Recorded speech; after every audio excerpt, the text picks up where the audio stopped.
Karena ada sebuah kutipan menarik gitu ya dari bukan dari Pak Purwo ya kali ini ya, tapi ada kutipan menarik gitu ya. Jadi ada istilah asumsi itu membunuh gitu ya. Sebentar saya pilih yang ini.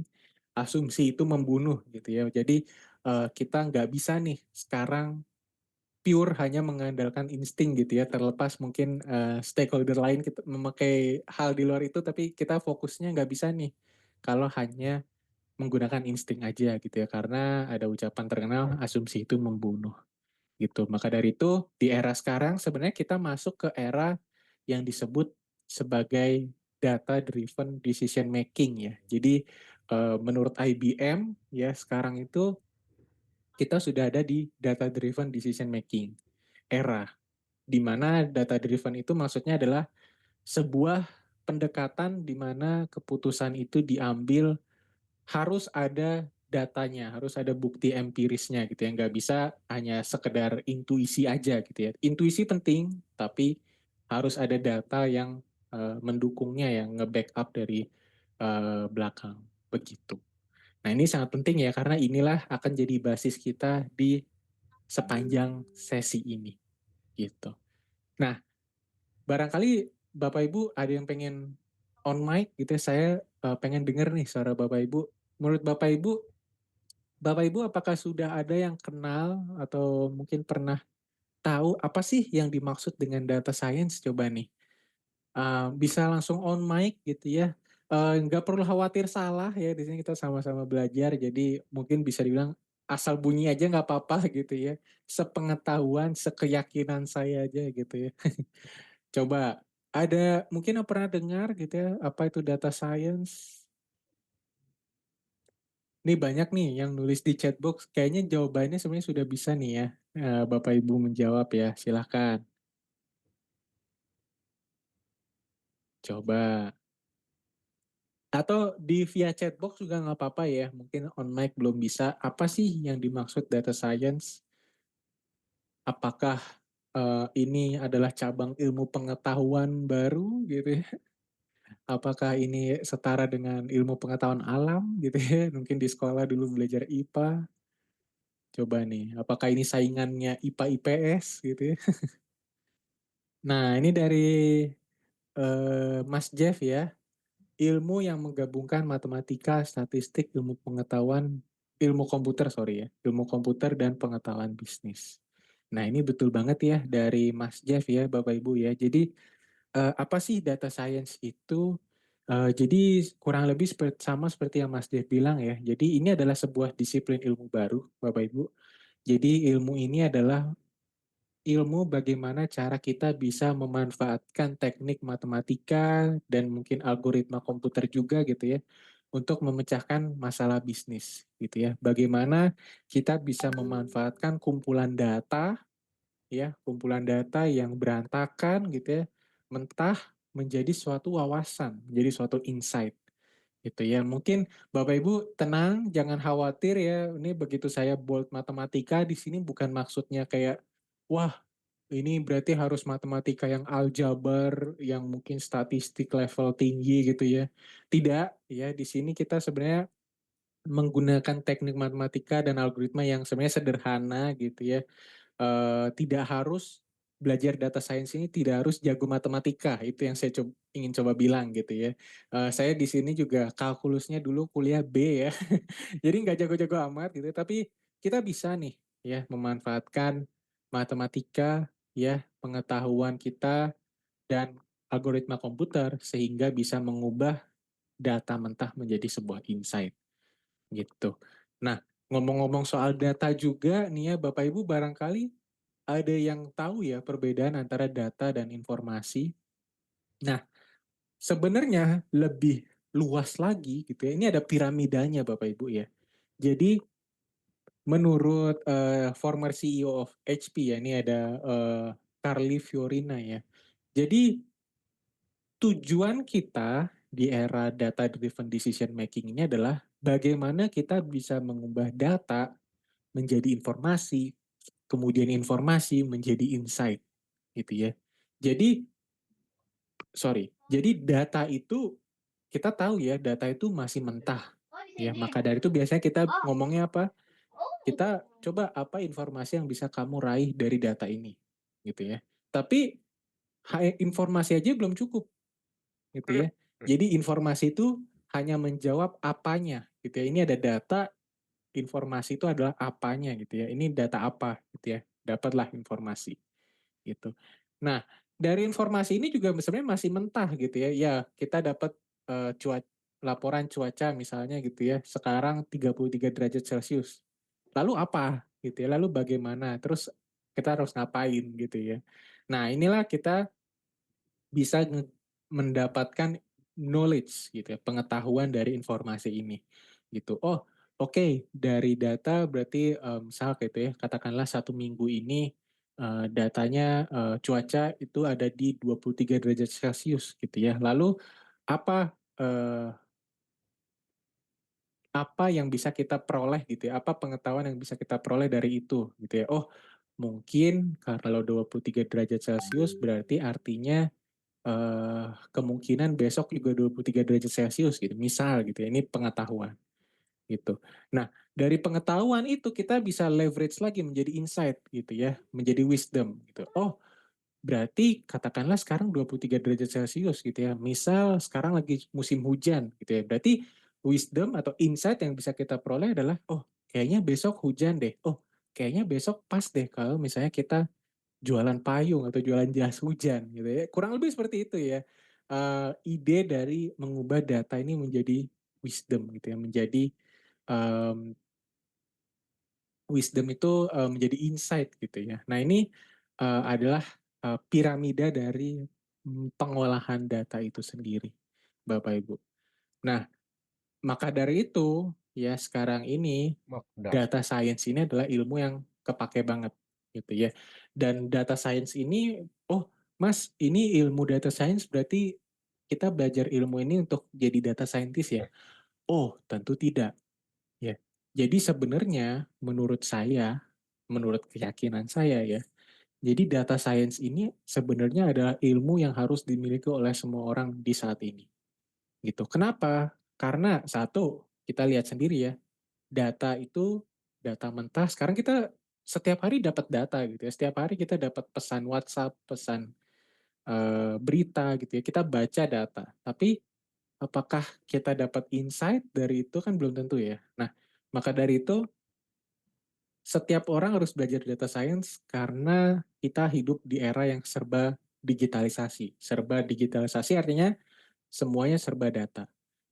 Serba data, apakah kita bisa memanfaatkan data ini semaksimal mungkin? Ya, nah itu adalah peran dari ilmu data science. Itu yang pertama. Ya, yang kedua adalah data science ini adalah ilmu yang bukan hal yang rumit, gitu ya. Jadi kita butuh dan sebenarnya kita bisa pelajari dengan mudah. Itu yang ingin saya coba sampaikan hari ini. Gitu ya. Adapun contoh penerapan data science pun beragam gitu ya. Jadi ini sebenarnya bukan hanya bisnis ya. Bisnis tentu ada, tapi sebenarnya di beragam bidang itu sudah dipakai gitu ya. Misalnya untuk pelestarian lingkungan, untuk pemberdayaan negara, untuk bidang kesehatan gitu ya. Dan tentu untuk bisnis misalnya untuk dapetin customer insight. Nah, ini adalah beragam contoh penerapan data science gitu ya. Nah, contohnya gimana gitu ya, contoh konkretnya, barangkali Bapak Ibu mungkin atau anaknya ya sudah punya aplikasi Netflix gitu ya, aplikasi streaming film, ada aplikasi Netflix ya. Netflix ini juga menerapkan data science di aplikasinya gitu ya. Jadi data science-nya adalah di mana? Data science-nya di mendapatkan insight dari customer-nya gitu ya.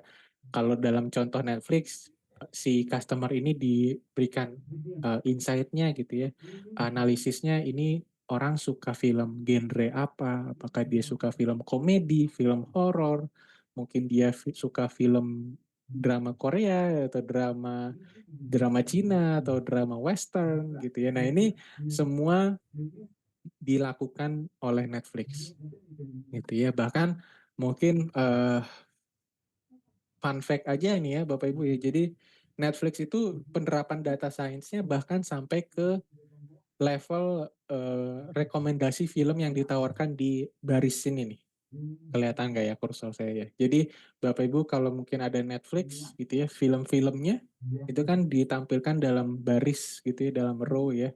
Nah, Bapak Ibu perhatiin deh, pasti akun saya dan akun Netflix-nya Mbak Salwa itu beda-beda tuh penampilan Netflix-nya gitu ya. Karena itu disesuaikan dengan behavior kita, kesukaan kita, film kita apa yang disukai gitu ya. Nah, ini disesuaikan oleh Netflix sehingga kita betah di dalam aplikasinya gitu. Bahkan sampai ke level baris-barisnya ini ya, Bapak Ibu coba deh yang punya Netflix atau mungkin aplikasi streaming lainnya ya, Bapak Ibu perhatiin pasti yang di kiri itu adalah film yang kemungkinan Bapak Ibu akan nonton ya, kemungkinan akan nonton. Nah, yang di scroll-scroll ini adalah yang less likely ditonton oleh Bapak Ibu gitu. Nah, itu penerapan data science-nya sampai ke level yang sespesifik itu gitu. Nah, maka dari itu saya juga pengen nih, ya mungkin ada contoh lain dari selain Netflix, mungkin Bapak Ibu ada yang pernah tahu, mungkin pernah baca berita atau pernah dengar info gitu ya.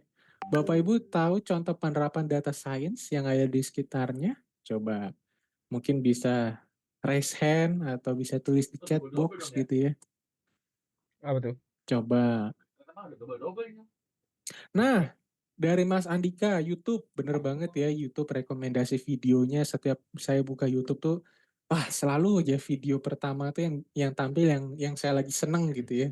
Misal saya sekarang lagi sering nonton basket gitu ya, nonton NBA. Nah itu pasti ketika saya buka YouTube, up video rekomendasi pertama adalah video basket gitu ya, video NBA. Nah, Mas Semi Utomo juga ya, rekomendasi marketplace ya. Bapak Ibu kerasa nggak ya? Mungkin ketika misal lagi ngomongin sesuatu gitu ya, produk sesuatu terus buka aplikasi marketplace, tiba-tiba aplikasinya kayak em, nawarin produk gitu ya. Nah, itu juga sebenarnya salah satu pemanfaatan dari data science gitu ya.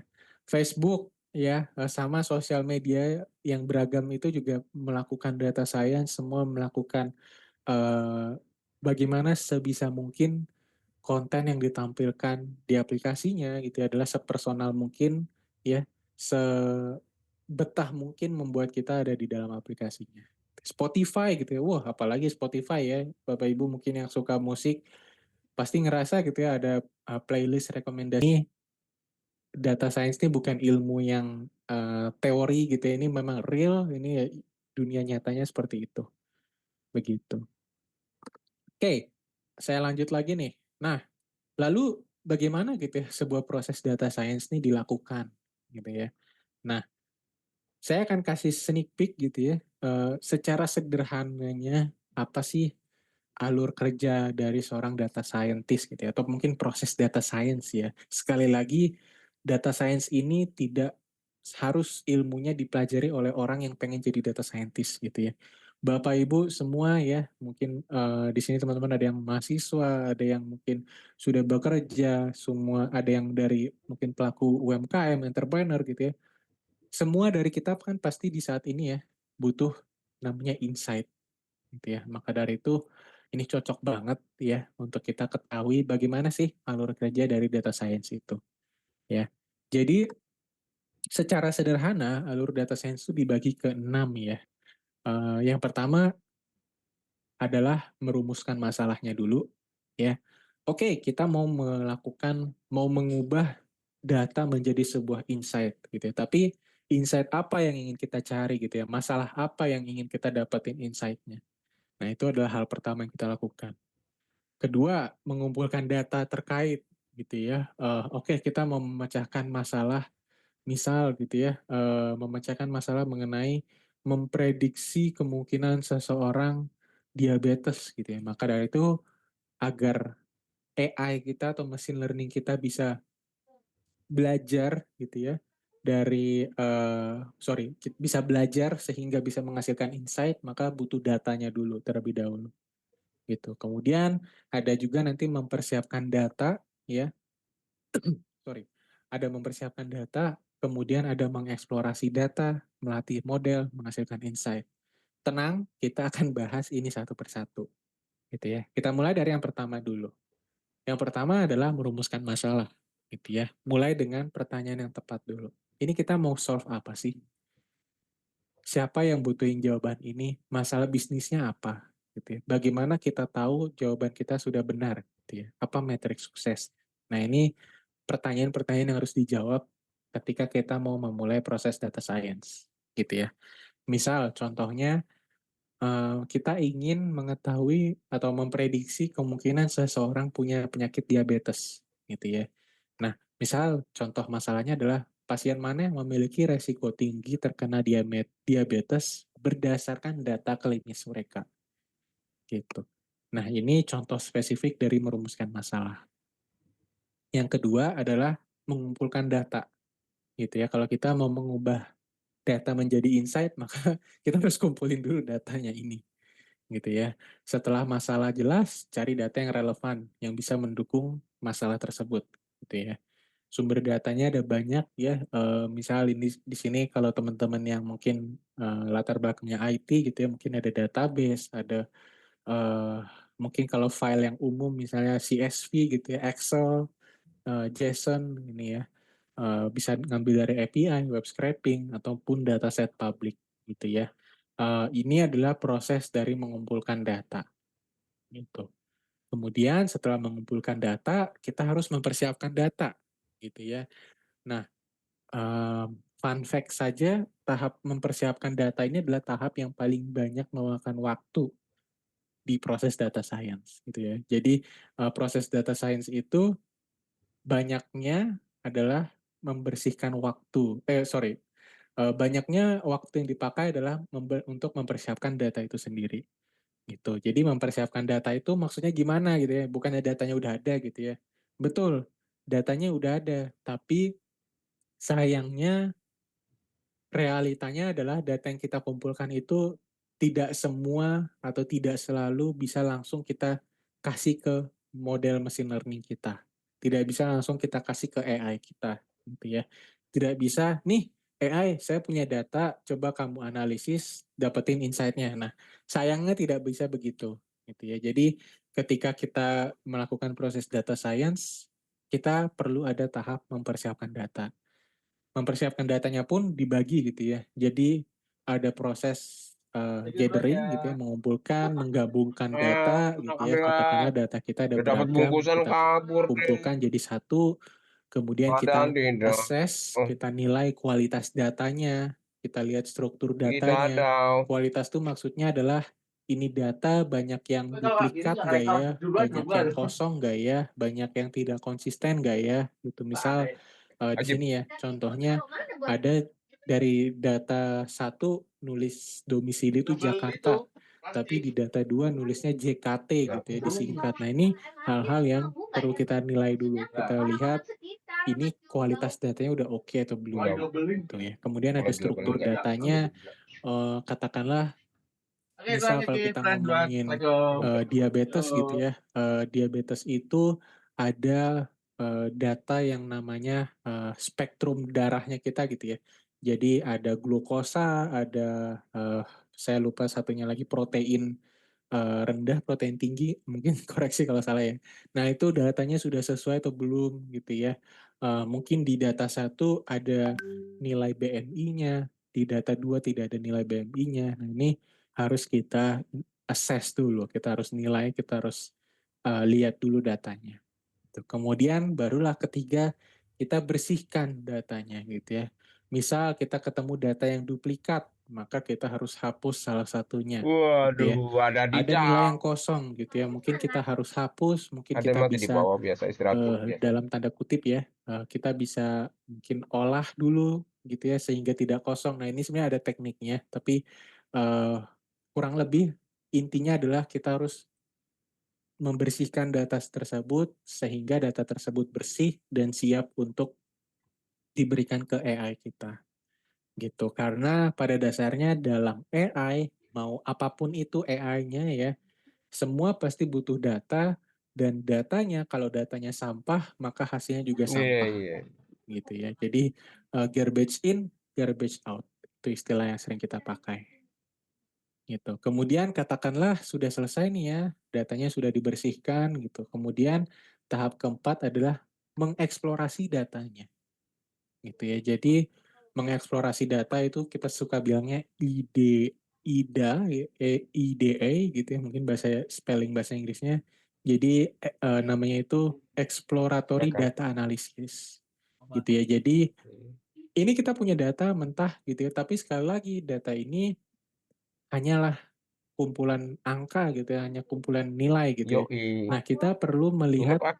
data ini Iya, makanya dalam nilai-nilainya. level informasi gitu ya. Tadi kita di awal sudah lihat piramidanya ya. Jadi ada data. Nah, sebagai data scientist kita harus melihat dulu gitu ya informasinya. Kira-kira data ini itu ada korelasi nggak ya antara satu dan dua kolom gitu ya. Katakanlah kalau dalam sekali lagi gitu ya contoh diabetes, kira-kira ada korelasi nggak ya antara glukosa dan misal umurnya orang ini gitu ya. Ada korelasi nggak ya antara jenis kelaminnya dan em, jenis kelamin dan umur gitu ya. Nah ini kita harus lihat korelasi antar data ya, mencari pola dan hubungannya. Kita harus lihat distribusi datanya gitu ya. Kira-kira distribusi datanya ini lebih banyak Iya, di mari. range umur Itu agak basi itu. berapa Ya, ada. gitu ya. Kemudian kita harus lihat menemukan Cuci tangan, anomalinya. mari.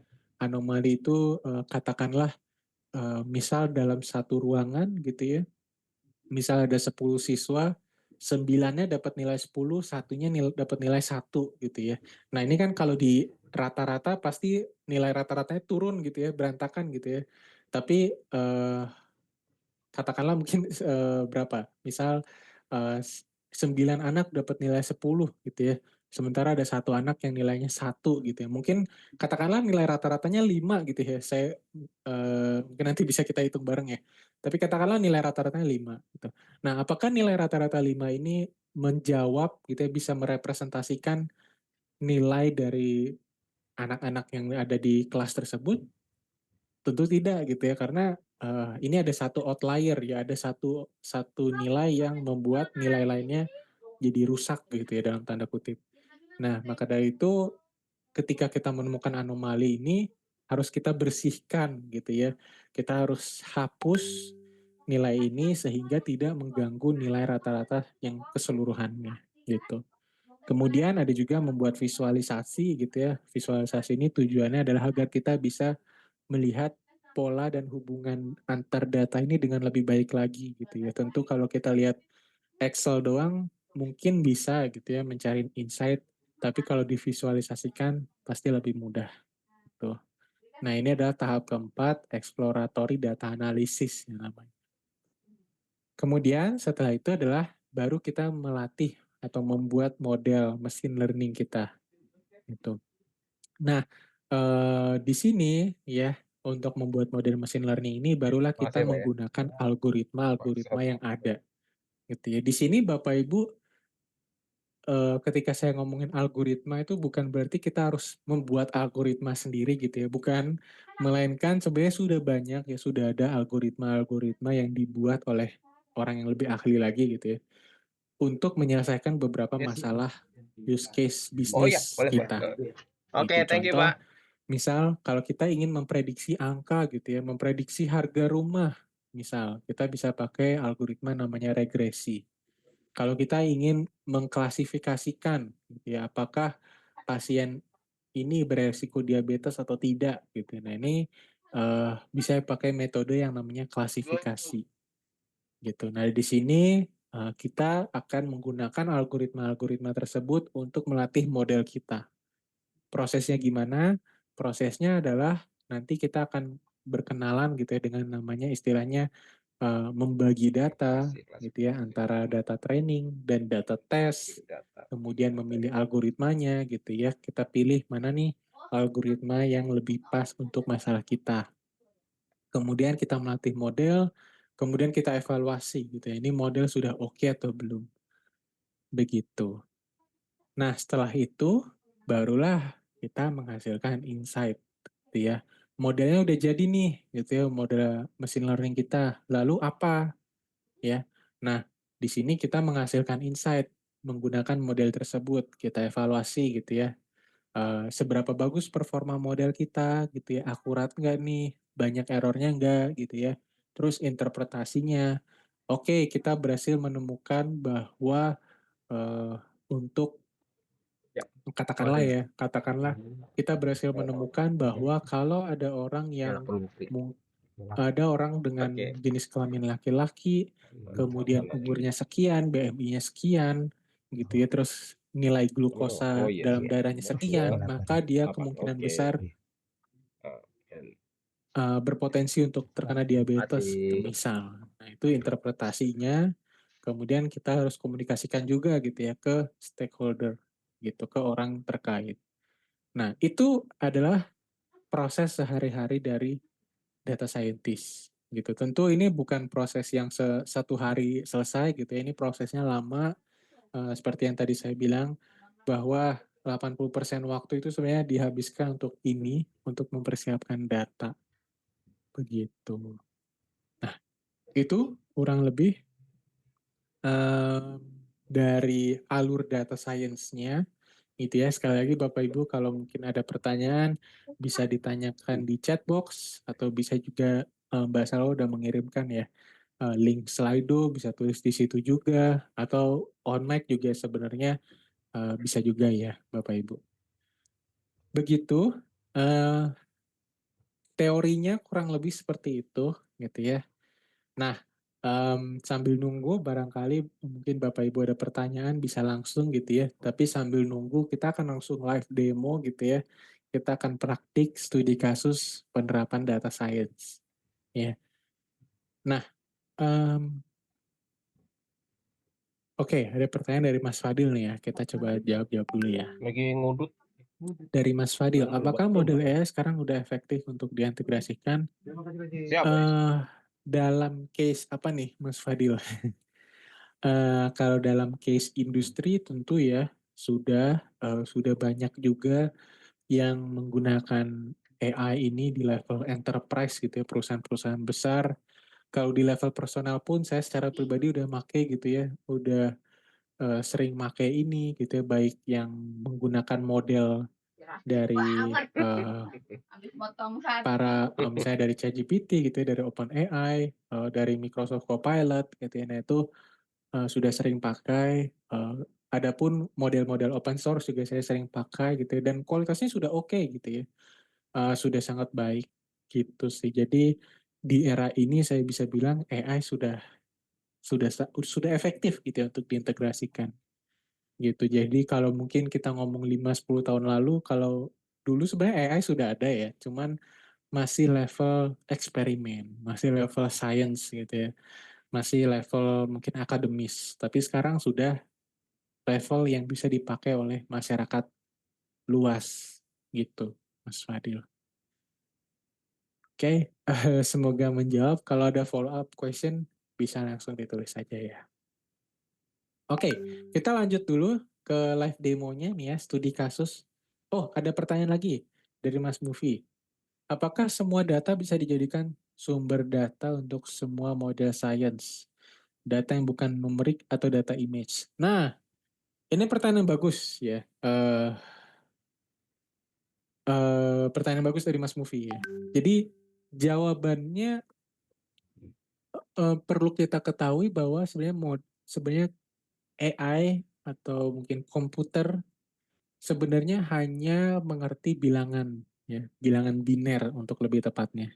Gitu. Jadi lalu bagaimana gitu ya untuk data yang mungkin sifatnya teks, kualitatif gitu ya, atau image gitu ya. Nah, jadi sebenarnya kalau kita contoh image dulu ya, gambar ya. Jadi gambar itu sebenarnya dibaca komputer eh, dikonversi ke dalam bilangan biner ya. Mungkin Bapak Ibu pernah dengar bilangan biner. Jadi biner itu adalah bilangan yang nilainya cuma dua gitu ya, kosong atau satu, nol atau satu gitu ya. Nah, jadi apakah data gambar bisa dipakai untuk model data science? Bisa, tapi perlu dikonversi dulu ke dalam bilangan biner gitu ya. Bisa sederhananya begitu.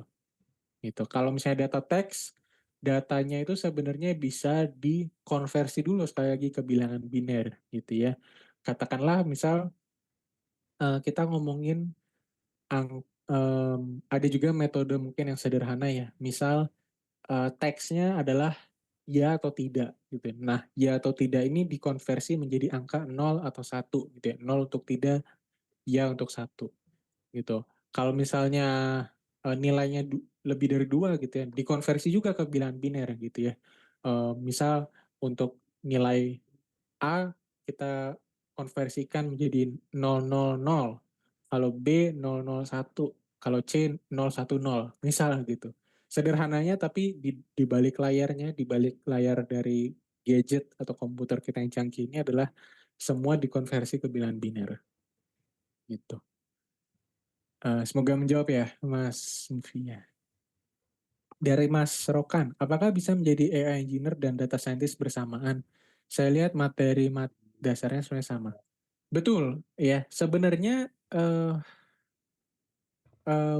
saya mungkin ada visualisasi yang menarik ya. Jadi sebenarnya AI engineer dan data science itu sebenarnya hal yang dalam satu rumpun gitu ya bisa dibilang ya. Jadi Bapak Ibu bisa bayangin semesta luasnya gitu ya. Semestanya adalah AI, semua ini AI gitu ya. Nah, Bapak Ibu bisa bayangkan diagram Venn ya. Jadi semestanya itu adalah AI, kemudian di lingkaran dalamnya itu adalah machine learning, kemudian di dalamnya lagi ada deep learning, di dalamnya lagi ada gen AI gitu ya. Nah, data science ini sebenarnya dia tinggal di dalam layer kedua gitu ya. Layer pertama AI, layer kedua machine learning dan data science juga sebenarnya ya ada irisannya. Kemudian ada deep learning dan ada gen AI gitu ya. Mungkin lebih familiar kita menggunakan gen AI, tapi intinya semuanya ini Tunggu dalam berapa satu hari rumpun. lagi? Begitu. Maka dari itu, Sampai hari betul Selasa seperti yang loh, Mas Rokan lumayan bilang, lama. sebenarnya dasar-dasarnya sama Wadadidaw. gitu ya. Um, dari materi-materinya. Karena memang satu rumpun gitu ya. Itu sih Mas Rokan. Semoga menjawab ya. Oke, saya lanjut lagi ke Mas Rizi nih ya. Bagaimana membedakan antara data banyak dan data yang benar-benar bernilai? Gitu. Nah, sebenarnya perbandingannya bukan data banyak dan data benar-benar bernilai sih. Mungkin lebih tepatnya adalah data ini benar-benar sudah sesuai dengan yang kita ingin uh, pecahkan masalahnya atau tidak, gitu ya.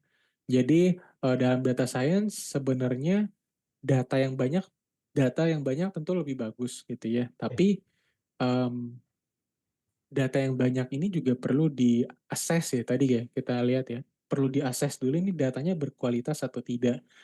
Berkualitas atau tidaknya itu dibicarakan dalam aspek ini datanya distribusinya sudah pas belum ya gitu. Kalau kita ngomong mengenai balik lagi itu ya, contoh pasien yang beresiko diabetes, problem yang sering terjadi adalah ini datanya distribusinya belum pas nih gitu ya.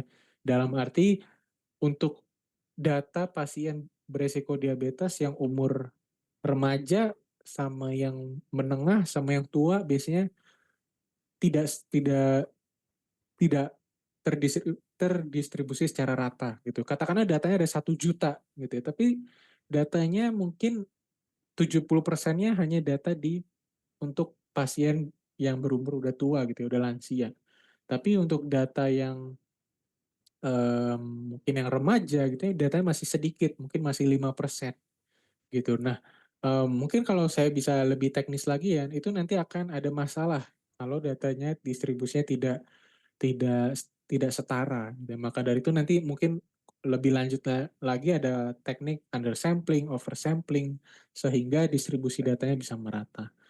Nah, ketika sudah merata, sudah bersih, barulah data itu bernilai. Gitu. Jadi banyak tentu bagus, tapi bernilai juga bagus gitu ya. Jadi ini bukan milih ya, tapi harus dua-duanya sebenarnya. Gitu. Itu sih Mas Rizzi, semoga menjawab ya. Oke, seru nih ya. Tapi Bapak Ibu mungkin lebih seru lagi kalau bertanya on mic kali ya. Jadi saya terasa ngobrol gitu ya. Oke, sambil nunggu nih ya Bapak Ibu ya, mungkin kita bisa lihat dulu gitu ya, praktiknya kayak gimana sih gitu ya, studi kasus penerapan data science ini. Jadi Eee, karena tadi saya udah ngomong banyak gitu ya seputar, eee, prediksi diabetes gitu ya. Jadi di sini saya coba ambil studi kasusnya prediksi risiko diabetes gitu ya. Jadi katakanlah di sebuah, rumah sakit, dia ingin mendefinisikan pasien yang beresiko tinggi terkena diabetes gitu ya, agar dokternya bisa memprioritaskan mana yang butuh pemeriksaan lanjut, mana yang butuh intervensi, secepatnya gitu ya. Nah, data yang tersedia gitu ya, katakanlah di sini ada 442 data gitu ya, dengan rekam medisnya sudah terisi juga.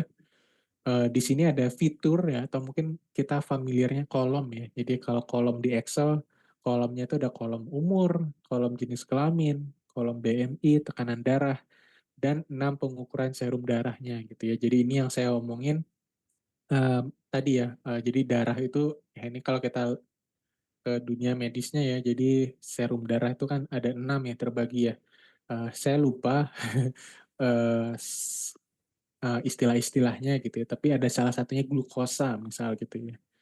Nah, kemudian, idenya adalah kita ingin mengukur, progresitivitas diabetes bilangnya library namanya Pandas, Scikit-learn, Matplotlib, Seaborn gitu ya, dan ada datasetnya juga gitu ya.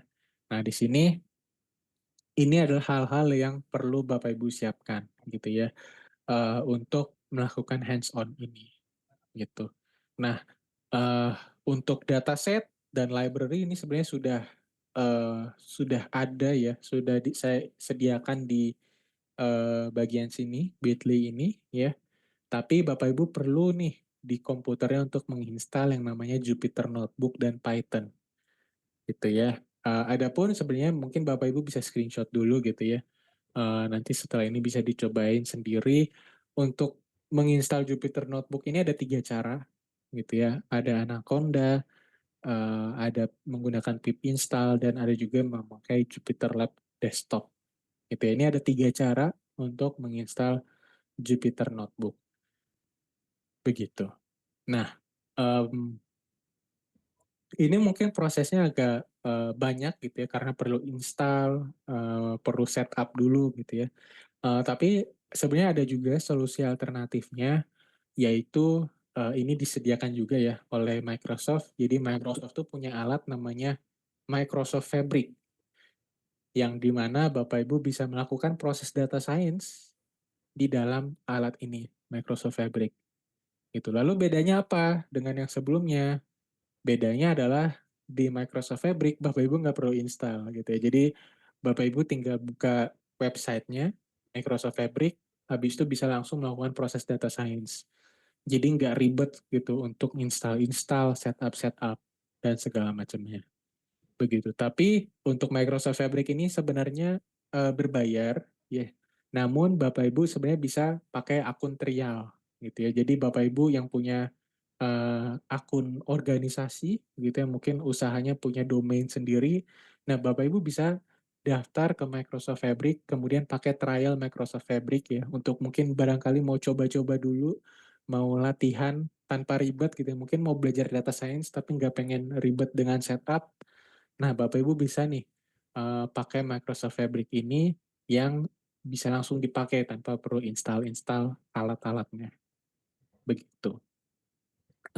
Mungkin saya langsung aja kali ya, saya coba share screen dulu ya. Mungkin saya di sini akan pakai praktik data science di Microsoft Fabric-nya, sorry, praktik data science-nya langsung di Microsoft Fabric kali ya. Jadi, mungkin saya ganti share screen dulu,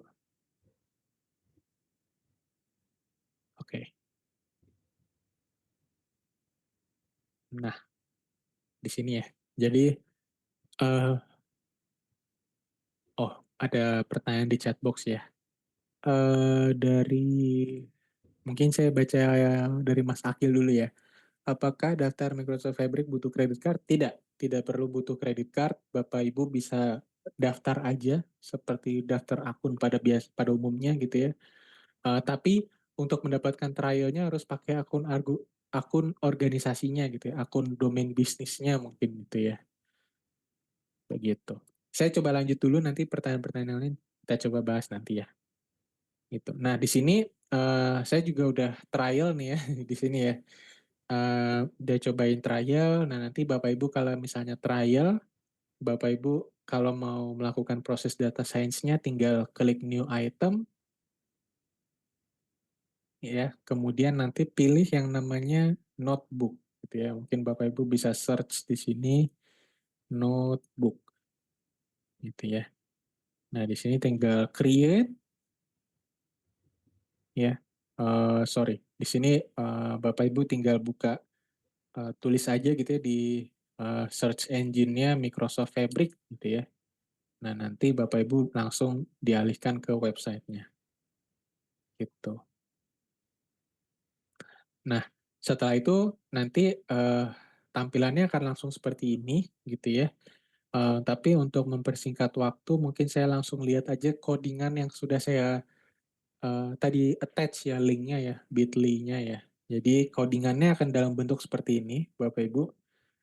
Jadi, di sini studi kasusnya, ini codingannya menggunakan bahasa Python Bapak Ibu, dan di sini sebenarnya kita tidak perlu install ya, kita hanya perlu langsung menjalankan codingannya. Biasanya proses data science itu pasti dimulai dengan, persiapannya dulu ya, import library-nya dulu, di sini library untuk memanipulasi data gitu ya, untuk visualisasi data, untuk machine learning. Nah, di sini kita import dulu library-nya. Bapak Ibu nggak perlu khawatir, saya udah ada codingannya ya, yang tadi di link itu sama persis dengan yang ada di sini, gitu. Kemudian, di sini Bapak Ibu tinggal run ya, di sini run cell. Nah, di sini nanti langsung ada prosesnya. Nah, di sini bisa ditungguin aja gitu ya. Mungkin kalau awal-awal akan lama gitu ya, tapi setelahnya akan cepet gitu. Oke, nah habis itu, di sini tahap pertama ya, nah ini ya sudah, semua library berhasil diimport. Nah, tahap pertama adalah kita merumuskan masalah gitu ya. Tadi ceritanya kita udah merumuskan masalahnya gitu ya. Misal kita ingin, masalah bisnisnya adalah rumah sakit ingin memprediksi risiko diabetes pasien gitu ya. Kita bisa menjawab, 2 pertanyaan gitu ya, berapa nilai perkembangan penyakit diabetes seorang pasien ya. Untuk ini kita bisa pakai model algoritma regresi. Kemudian apakah seorang pasien beresiko tinggi atau rendah untuk terkena diabetes? Nah, di sini kita pakai, algoritma namanya klasifikasi. Sorry. Nah, setelah itu ada metrik suksesnya gitu ya. Kalau mau algoritma regresi, ini mungkin agak teknis gitu ya, tapi kalau untuk, algoritma regresi kita pakai metrik suksesnya ada namanya ini ya, R-squared dan mean squared. Kalau klasifikasi ada akurasi dan classification report. Bapak Ibu nggak perlu khawatir mengenai teknis-teknis ini ya. Eee, Sederhananya ini hanya istilah saja gitu ya yang dipakai untuk mengukur, keberhasilan atau kualitas dari sebuah model machine learning gitu. Kemudian tahap kedua adalah mengumpulkan data gitu ya. Ini tadi sebelum sesi dimulai saya udah, dulu, menjalankan dulu codingannya untuk menghemat waktu gitu ya. Jadi, tahap kedua di sini kita mengumpulkan data, ya kita bisa lihat jumlah datanya ada 442 baris, itu ada 11 kolom, di antaranya ada umur, ada jenis kelamin, BMI, kemudian ada spektrum darahnya gitu ya. Nah, kemudian kita bisa lihat data pertamanya gitu ya. Nah, di sini Bapak Ibu bisa lihat, eee, 5 data pertamanya gitu ya. Terus tadi juga ada pertanyaan ya, saya coba lihat dari Mas siapa ya yang tadi Mas Mufi ya, yang mengenai apakah semua di data science itu hanya bisa numerik gitu ya, bisa nggak, dalam bentuk image, bisa nggak dalam bentuk teks gitu ya. Nah, Bapak Ibu bisa lihat di sini ya. Jadi Bapak Ibu mungkin mungkin awalnya bingung gitu ya, "Loh, ini kok jenis kelamin tapi kok angka?" Gitu ya. Nah, ini adalah hal yang tadi saya maksud gitu ya. Jadi, dalam proses data science atau machine learning atau AI ya. Jadi data yang sifatnya kualitatif atau data yang sifatnya teks gitu ya, opsi, ya, tidak, laki-laki, perempuan. Nah, itu sebenarnya akan dikonversi menjadi angka gitu ya. Jadi Bapak Ibu bisa lihat di sini angkanya hanya ada dua ya, ada 0,05 dan minus 0,04 gitu. Ini angkanya hanya sebagai penanda aja gitu ya, penanda bahwa oh misal yang 0,05 ini perempuan, oh yang minus ini adalah 0,04 nih yang laki-laki gitu. Jadi ini hanya penanda aja. Caranya sekali lagi komputer tidak bisa mengerti teks sebenarnya ya, dia hanya bisa ngerti angka gitu. Nah, di sini kita konversi menjadi angka gitu ya. Lanjut lagi, di sini bisa kita lihat info ya. Jadi ini data setnya. Nah, di sini kita bisa lihat nih, oh ternyata di 442 baris itu semua kolom terisi gitu ya. Kita bisa lihat di sini angkanya 442. Ini penting ya, karena kalau ada satu baris yang satu kolomnya tidak terisi, nah ini bisa jadi PR kita. Gitu. Kita harus perbaiki ini. Entah kita hapus datanya atau kita cari nilai pengganti dari kolom yang hilang tersebut. Gitu. Kemudian kita bisa lihat ya ini proses-proses data science kita kayak melihat datanya pada dasarnya ya. Kita lihat, kita pakai beragam metode ya kita lihat oh datanya ada banyak nih, oh datanya isinya ini nih gitu. Nah, setelah kita lihat gitu ya, setelah kita explore datanya, barulah kita mempersiapkan datanya atau istilahnya data wrangling ya kalau istilah teknisnya. Nah, di sini uh, kebetulan data yang kita peroleh ini sebenarnya udah bersih ya, udah rapih gitu, udah siap pakai untuk melatih model. Tapi realitanya sebenarnya nggak gini. Realitanya datanya kotor, datanya banyak duplikat gitu ya, dan lain sebagainya.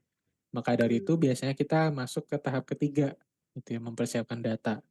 Misal di sini untuk for education sake ya, for learning sake. Jadi misal di sini kita menambahkan data kotor, gitu ya. Misal di sini kita data duplikat, kita tambahin data kosong, gitu ya. Nah, sebagai data scientist kita harus mendeteksi nih dan menghapus data duplikat, gitu ya. Kita bisa cek ada berapa data yang duplikat, gitu ya. Misalnya di sini ditemukan 4 data duplikat. Oke, berarti kita harus menghapus keempat data ini, gitu ya. Kemudian kita harus mendeteksi nilai yang hilang gitu ya. Jadi katakanlah di sini kita mendeteksi bahwa oh ternyata ada beberapa kolom yang hilang nih datanya nih. Misalnya ya, angka BMI, angka BP, angka S5 ini hilang nih. Ada 8 nilai yang hilang gitu ya. Nah, di sini kita harus tangani datanya gitu ya. Dan di sini sebenarnya kalau saya um, agak teknis sedikit ya. Jadi kalau kita ngomongin data science itu ada beragam ada beragam cara untuk kita menangani data yang punya kolom yang, saya ulangi. Ada beragam cara ketika data itu mempunyai nilai yang kosong di satu kolom, ada beragam cara kita bisa membersihkannya gitu ya, atau mempersiapkannya gitu.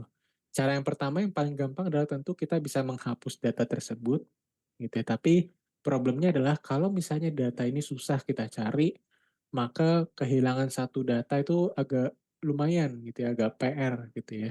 Nah, maka dari itu kita ada beragam metode untuk dalam tanda kutip mengisi nilai-nilai yang kosong tadi gitu. Nah, itu ada beragam teknik gitu ya. Kita bisa oversampling, undersampling gitu ya, atau mungkin mengisinya dengan nilai rata-rata gitu ya. Kayak di sini saya mengisi nilai-nilai yang kosong tersebut dengan nilai rata-rata gitu. Nah, ini beragam cara ya. Ini tentu um, tidak aturan yang baku gitu ya. Jadi ini tergantung konteks. Kemudian setelah itu kita isi dengan data yang data penggantinya gitu ya. Kemudian kita cek outlier-nya. Di sini outlier tadi ya, nilai-nilai yang anomali. Kemudian katakanlah misalnya udah selesai, baru kita lanjut ke tahap keempat, yaitu mengeksplorasi data. Gitu. Setelah itu di eksplorasi data ini kita sebenarnya visualisasikan gitu ya korelasi antara satu kolom dengan kolom yang lain, apakah dia punya hubungan gitu ya. Katakanlah di sini kita punya nilai eee, nilai angka diabetes seseorang gitu ya. Kira-kira hubungannya itu eee, kuat ya, koefisien korelasinya itu kuat atau tidak gitu ya. Di sini eee, katakanlah misal di sini ya, eee, apa angka BMI ternyata punya hubungan positif yang kuat terhadap angka diabetes. Gitu. Dia mungkin, punya korelasi 60% gitu. Jadi dalam arti kalau nilai BMI-nya tinggi, maka dia kemungkinan besar diabetesnya itu sejalan juga dengan dia, gitu ya. Nah di sini, penting banget untuk kita bisa melihat koefisien korelasi ini, gitu. Kemudian lanjut lagi kita bisa ada istilah nama heat map ya. Sekali lagi ini hanya visualisasi untuk menunjukkan keterhubungan antar kolom, gitu. Kemudian kita bisa lihat ya, ini namanya, scatter plot ya. Sekali lagi tujuannya sama gitu ya, untuk melihat bagaimana sih In hubungan antara Yokosuka, satu kolom dengan kolom Shepherds lainnya, Hotel di Jepang, the gitu. Republic of Korea. Kemudian di sini kita membuat kolom ya, kita bisa sebenarnya dari data, sebuah data kita bisa tambahin kolom baru gitu ya. Nah di sini kita buat kolom baru, kemudian kita lihat lagi gitu ya, visualisasikan lagi gitu ya. Ini semua masih dalam eksplorasi data gitu ya, IDE. Kemudian tahap kelima adalah katakanlah kita udah lihat nih ya, kita udah lihat korelasi antar datanya, barulah kita melatih model gitu. Nah, melatih model di sini tergantung dari use case-nya ya. Katakanlah kita ingin memprediksi nilai perkembangan penyakit gitu. Nah, ada beragam algoritma algoritma machine learning ya yang bisa kita pakai, tapi untuk kali ini sebenarnya kita akan pakai yang linear, linear regression.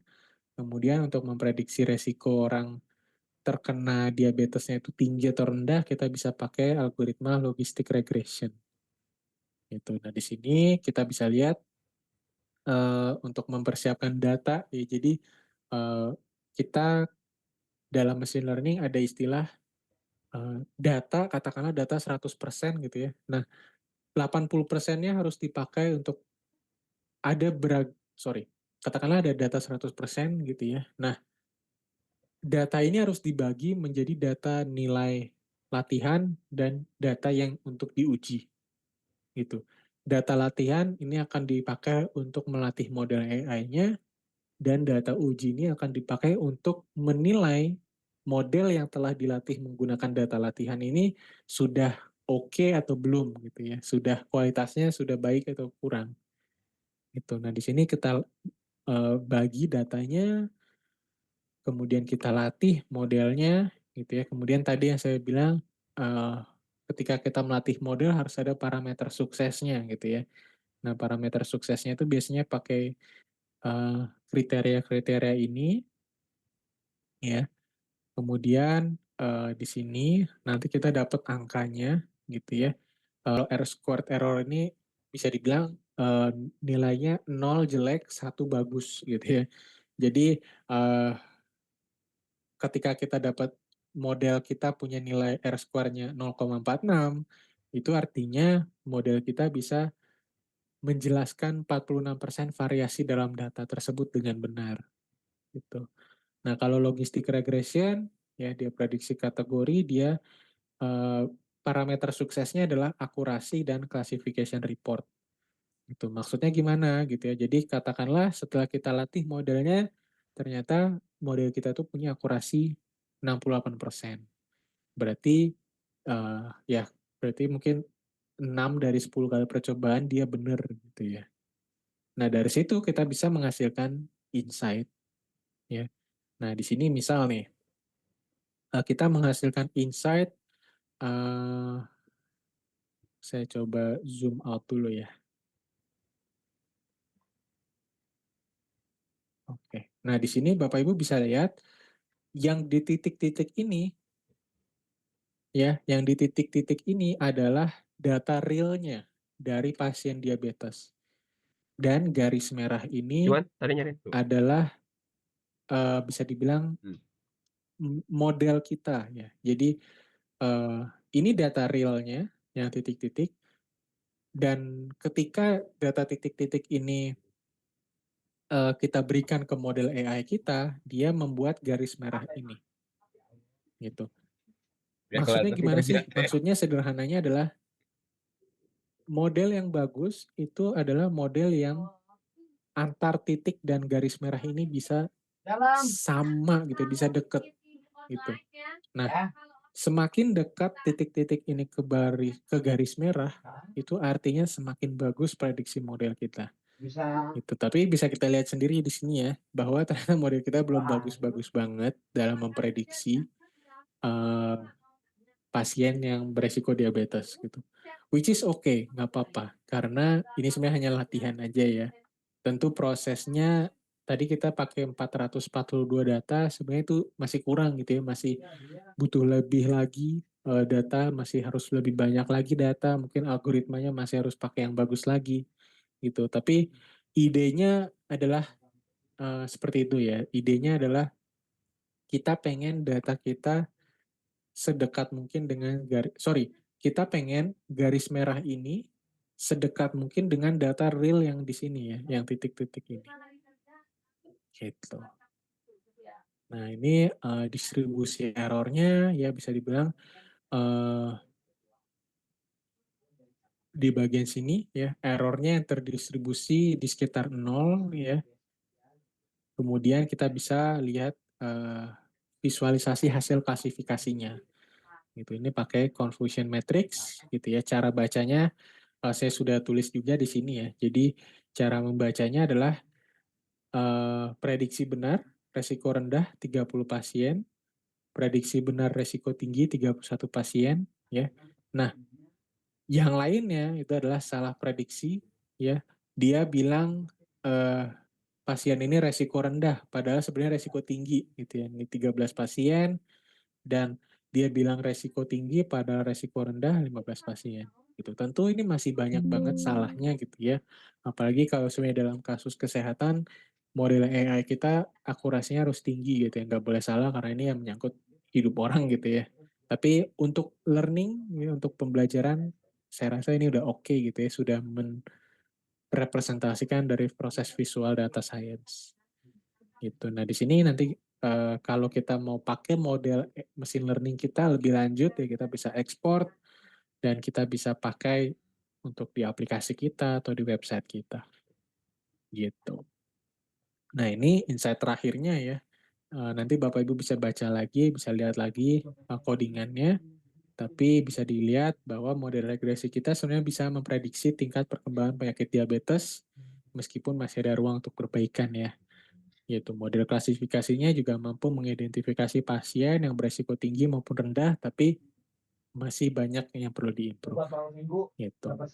Itu mungkin untuk praktiknya, mungkin untuk key takeaways ya yang dari hari ini saya coba balik lagi ke slide-nya.